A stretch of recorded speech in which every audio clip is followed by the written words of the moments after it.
All right, thanks everybody for joining the webinar today. My name's John Culp. I'm founder and CEO of Conifer Point. Conifer Point's a small business located in Doylestown, Pennsylvania, at a biotechnology center with 50 other companies focused on drug discovery. We've been in business for about 10 years. Conifer Point started as a consulting CRO business for computational chemistry modeling for hit identification, hit to lead modification. We've worked on over 50 projects, drug discovery projects in the last 10 years, progressing 3 compounds to clinical trials. Our 4th one will be entering clinical trials next year. This has mostly been in small molecules, although since COVID, after COVID, we've been doing about 25% of the work we do is on biologics now. One asset that Conifer has that a lot of our partners like is we have 110,000 small molecules in our compound library that we can pull out of the fridge and send to partners within 24 hours. That really helps speed up the process, test hypotheses between the modeling, test, analyzing the data, and really streamlines the process. But there's the CRO side of the business, but also today we're going to talk about the software we've been developing. So today is a primer on our software called BMaps, standing for Boltzmann maps, because the Monte Carlo fragment distributions we calculate adhere to a Boltzmann distribution. It really started as a fragment-based drug discovery software platform, but it's expanded into some AI, some compound evaluation. And the goal was to really democratize difficult computational chemistry tools and make them accessible. So there's no more downloading of software, updating the software every quarter like some of the larger commercial companies do. It's all accessible through the web, backed by cloud computing. As our fragment-based technology, a lot of our users like our water maps, much more affordable. And we have a benchmark paper coming out showing that our maps are more predictive than 5 comparator commercial tools. But today's seminar is going to be a primer on BMaps, really how to get into BMaps, how to load your protein, how to dock. But instead of just a tutorial on how to use our software, we'll also be integrating into these webinars sort of how do we think about computational chemistry? How do we think about the docking poses and the energies we get? And how do we use that information in a design cycle? At the end of the presentation, we'll see another poll for future topics. Would you like to hear about how we think about water molecules and water molecule locations, energies, and distributions in drug discovery, in compound design? How we're trying to develop Boltzmann maps for a platform to integrate easy to use AI tools so you don't have to download, configure, learn how to use the tools like we've done for DiffDock, and really streamline the access to these tools. So please complete the survey at the end so we can post future webinars that are the most interest to our users and the community. With that, I'm going to pass it off to Sam Bernard, our research scientist, on today's presentation. Thanks, Sam. Thank you, John. So when I came into this role, I was what I would describe as a synthetic medicinal chemist looking for a better way to design compounds. BMaps overwhelmingly fits that. It's suited for anyone looking to progress their drug design platform. It's helpful in ideation and generally in design. It's also easy to use and easy to access. All right, so the priority at the beginning of a drug discovery, drug design project is number 1, understanding the target system, establishing and validating models for compound screening, and identifying regions in a binding pocket that provide the opportunity for optimization. So what I'm going to talk about today, so number 1, we're going to be exploring BMaps through the lens of a preloaded protein that's available in BMaps. I'm going to discuss how to upload and visualize target proteins, as well as evaluate key interactions, hydrogen bonds, and their associated energies. And then from there, we'll start looking at how to upload compounds, edit compounds, and then what we can do in the context of docking and performing energy minimization. So one of the most common questions that we get asked is, how and where does my compound bind? So my goal here is to give you the information you need to upload your target, perform docking, energy minimize, and visualize that so that you can answer that question of where your compound binds using BMaps. Also, sort of some of this text that you can see on the right side, it points at fragment maps and water maps, which are some of the powerful simulations that are available through BMaps. But I'm not going to talk about those today. Those will be available in our next episode. So you'll have to wait till then in order to hear about how you can leverage BMaps in order to, engage in silico fragment-based drug discovery.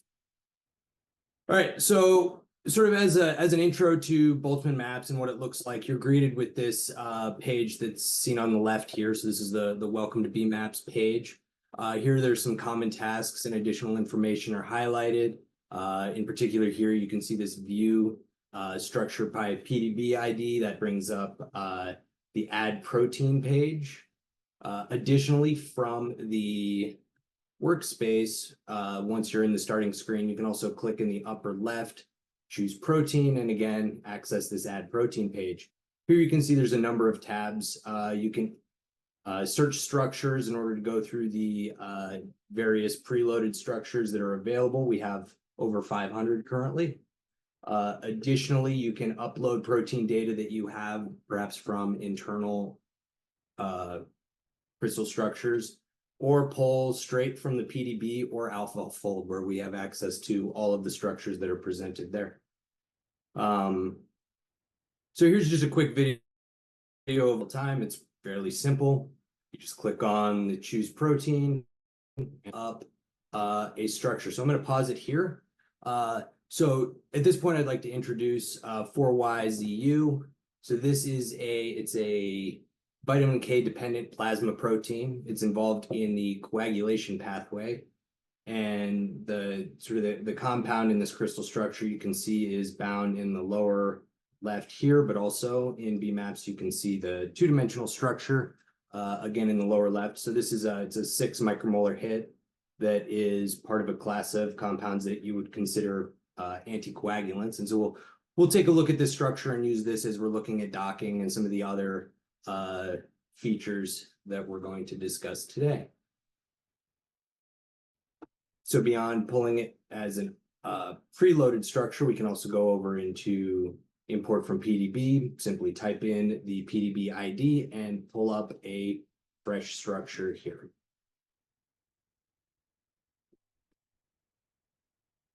That's fairly straightforward. All right, so once you've got a protein presented, you probably also want to put your compounds in. So the good news with BMaps is that you can simply drag and drop ChemDraw files.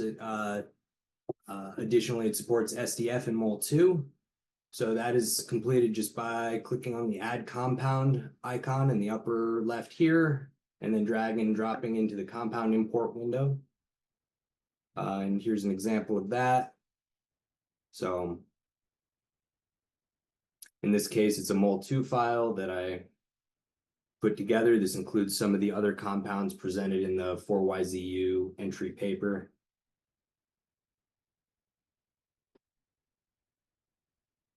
You can see that in this case, it features that crystal structure dimethyl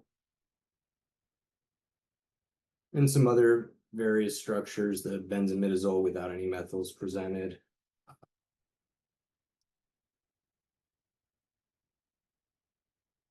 Additionally, it's pretty simple to go ahead and do edits to compounds, in this case, altering the benzimidazole to the imidazopyridine. And then that can simply be named, added to your workspace, and it is presented with partial charges and is ready for docking and other use.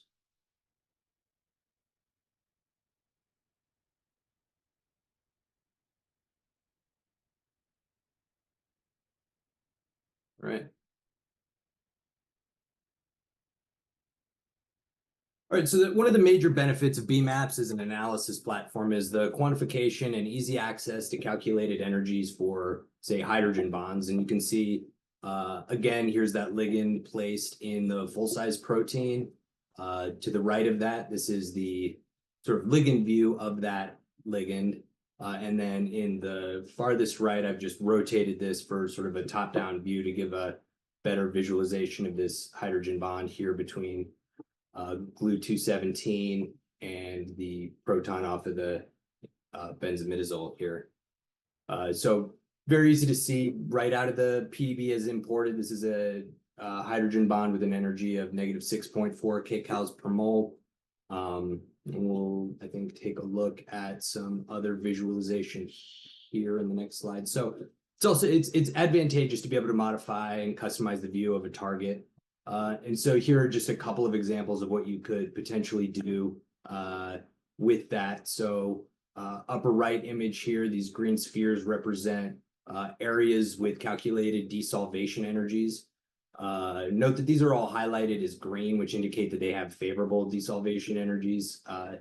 If they are less favorable, I was looking at a benzoate the other day that was on a compound, and that was, flaring up as bright red. When you mouse over these green spheres, you get specific values for those desolvation energies. In these cases, they're somewhere in the 1 to 2 kcal per mole range, whereas the acid on the benzoate was somewhere in the 40s, which is pretty significant. Additionally, you can add surfaces to the protein. Lower left here is solvent exposed surface area colored by atom type. So you can see the sulfurs and the oxygens. And then to the right of that, this is that same solvent exposed surface area, but now presenting color coding based on the hydrophobicity of residues.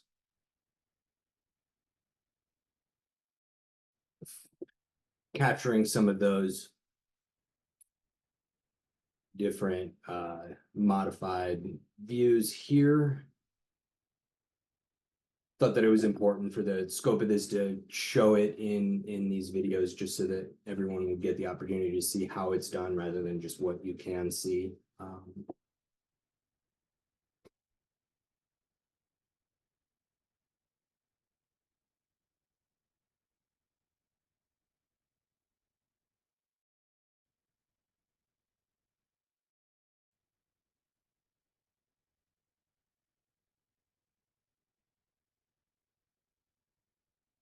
So just taking general stock, you can see that there's a pretty interesting pocket sort of beyond this triazole that may be interesting in the context of design, and some other sort of positions in here that may be developed out to produce an affinity ligand.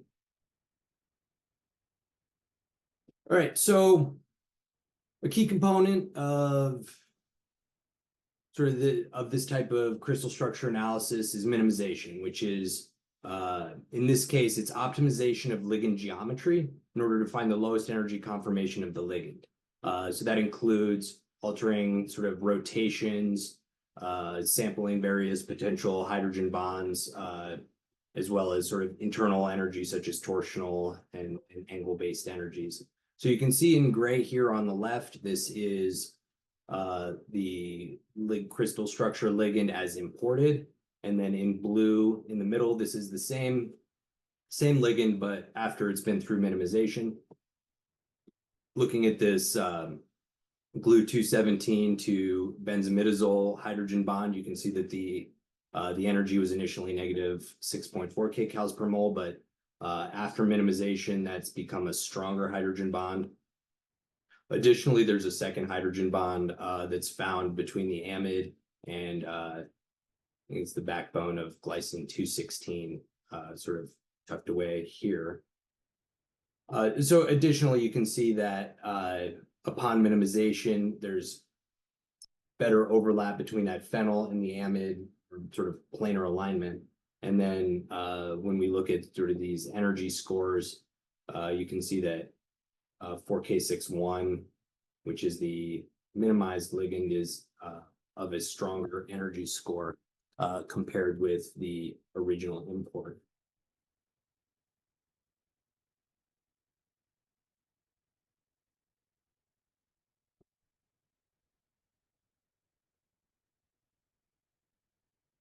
So here's just a video showing that minimization. What's nice here is you can visualize and actually see the conformation change happen.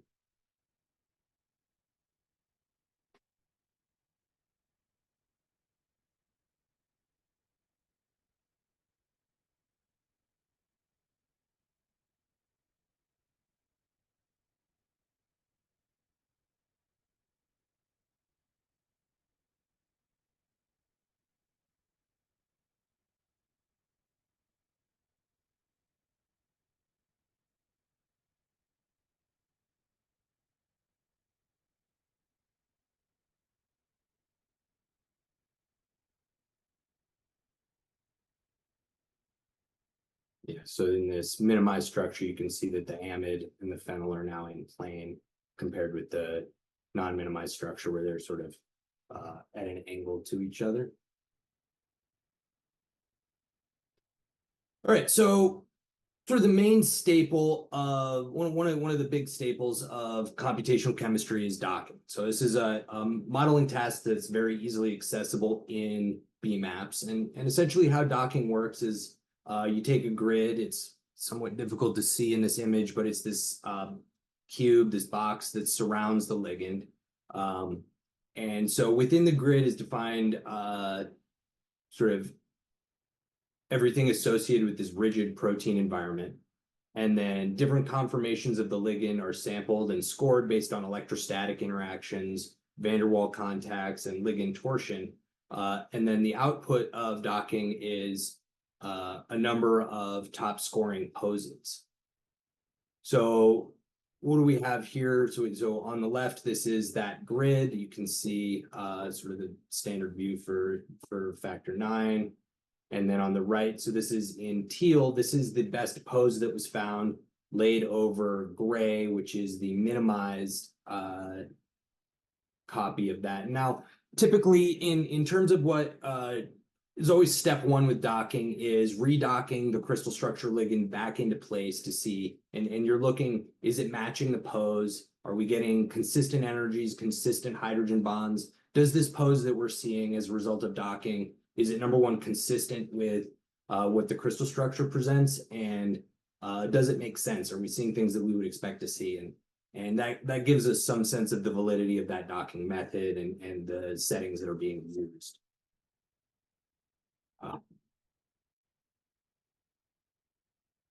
So this is also a video of the docking. I want to be clear here that I cut about 2.5 minutes worth of docking runtime out of sort of the middle of this video, just in the interest of, not making everybody watch this software doc, but you could expect, maybe 3 to 5 minutes for a compound at default settings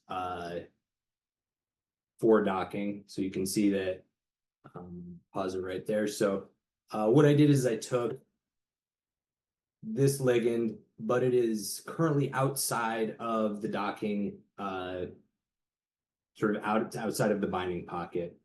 And what we're going to do is we're going to dock it back into this established grid, and then compare it with this minimized conformation presented here.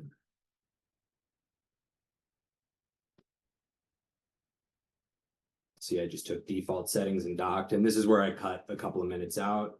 You can see that it provides 6 poses in the output.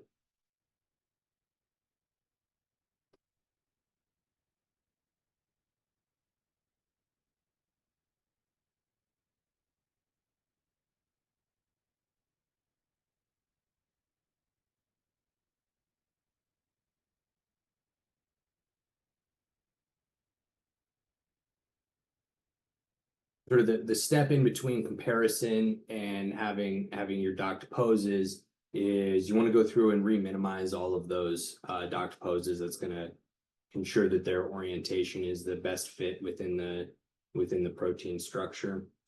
So that's part of what I'm doing now. So you can see all of these different poses are presented, and their energies are being calculated. You see the interaction score for the crystal structure ligand is negative 66.6 there. Just kind of a quick scroll around, looking at various other energies. The top energy associated with the docked poses is this negative 66.4, which is very comparable to negative 66.6.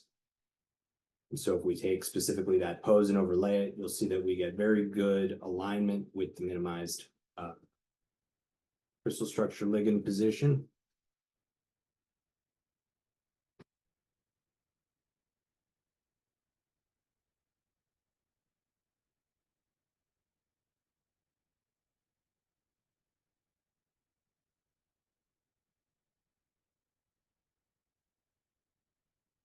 Right. So what I just talked about was sort of the tried and true autodock vena docking. We also offer a state-of-the-art AI-based method. This is called DiffDoc. And so essentially this works by exploring the entire protein and providing results of the ligand and protein complex, and they are based on a confidence score. The more positive that confidence score is, the more sure that it's in alignment with the data set that DiffDoc was trained on, which was across the entire PDB. So values of, in this case, we're looking at in green is the top energy scoring DiffDoc pose, which is again in strong alignment with the crystal structure pose. So you'd see it has a slightly improved energy by comparison with the previous poses, and the confidence is 0.01. So that's in the range of what we would call high confidence, but it's right on the edge. So it's anything above 0 we would call high confidence. Anything between 0 and negative 1.5 is moderate, and below that negative 1.5 would be considered low confidence. And so we're feeling pretty good about it with a high confidence pose and a respectable energy and good alignment with the crystal structure pose. So what you can do now that we know, AutoDoc Vein is working, DiffDoc is working, we're getting the poses that we hope to get out. Now we could go and make modifications to these compounds, dock them, and get a sense of comparative relative energies in order to pick out new compounds that would be predicted to have better affinities. So another video of DiffDoc in action. So what I wanted to point out here is I did not cut out any time during this run.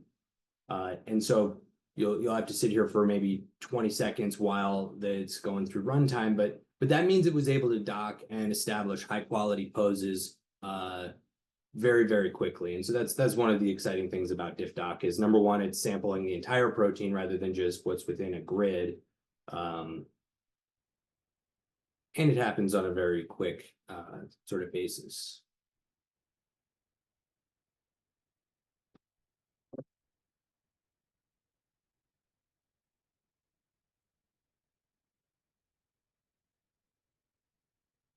That was it. So now we've been provided with 6 different poses. We can compare those with the minimized structure. And in this case, you can see that it hit the binding site with all of those poses pre-minimization with some variations in sort of bond angles, ring orientations. But the overall orientations of the molecule are fairly consistent.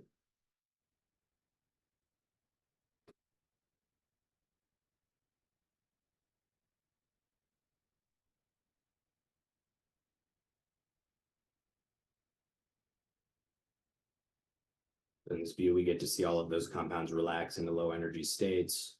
You can see that compound 2, the second one that was presented, has the best energy, that negative 67.5. Go ahead and highlight that one specifically here.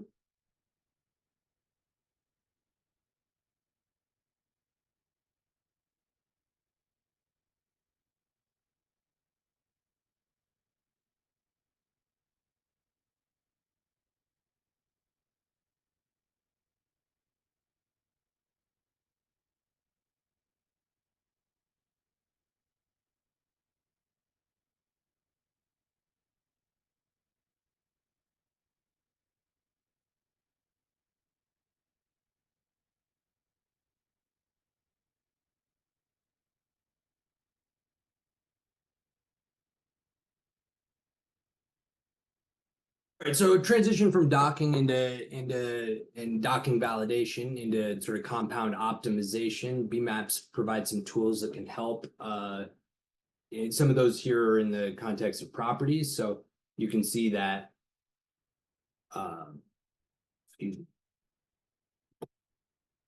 for example, some properties displayed here, like key mid-chem properties like log P, which is obviously important. Log P, high log P is associated with low solubility, high metabolic turnover, and poor oral absorption. We have some other things here. So this energy efficiency value, that's something akin to a ligand efficiency value, where we're taking the energy score as previously discussed for docking, and then dividing that by the number of heavy atoms. And then we can also look at number of rotatable bonds, hydrogen bond donors and acceptors. So additionally, ligand interaction diagram tab is another place to access a lot of valuable information, and it additionally gives us the ability to represent sort of what's going on in the binding site in a 2D representation. You can see, so if we look at this particular ligand diagram, interaction diagram, you can see that the residues are shown and then labeled based on properties. So the glue is acidic, the glycine is aliphatic, and then it also is color-coded by the types of interactions between those residues and the ligands. So you can see that we're observing a hydrophobic interaction between this isoleucine and the methyl on the benzimidazole. Or some other really interesting interactions that we haven't discussed yet. For example, this sort of phenylalanine triazole pi-pi stacking interaction is shown and then highlighted again here. The difference between what's in the middle and what's on the right is I've just removed a couple of these contacts in order to highlight what I think are important here. And then you can go in and change up the visualization a little bit, get a good sense of what that pi-pi stacking interaction looks like. So what are the distances and whatnot. I want to note that, so taking this angle or this distance measurement is between this closest to us atom in the phenyl, as well as the closest atom in the triazole here. But you can see that that's a moderately reasonable pi-pi stacking interaction, and something that would be important to model to or continue to maintain in further designs. So we can kind of take a look, and what's nice about this is it shows these properties, as well as you mouse over the properties, you can see various sort of tooltips, what information is important here. And then also shows you how to do those custom visualizations and highlight those interactions.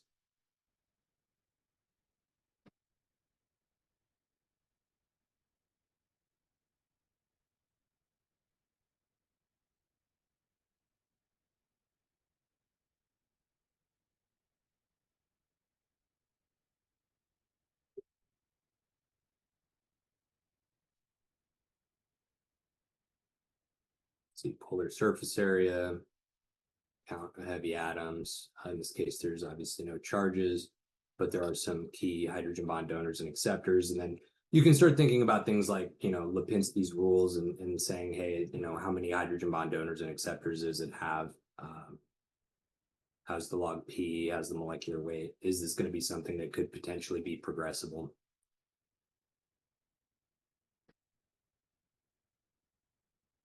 Here's a demonstration of that ligand interaction diagram. You can see in the left here.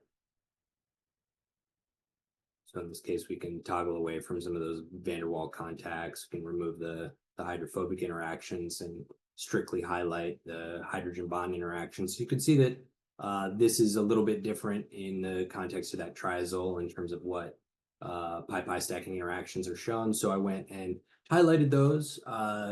In this case, I believe is just a little bit of a different angle on that triazole.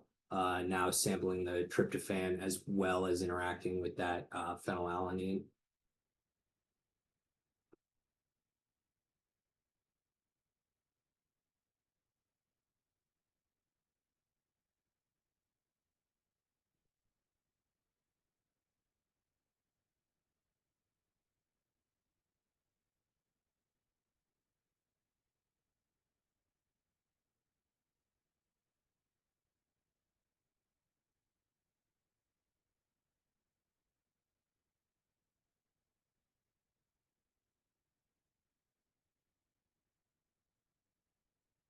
You can see that this is more of like a T-stack type orientation rather than sort of face-to-face. And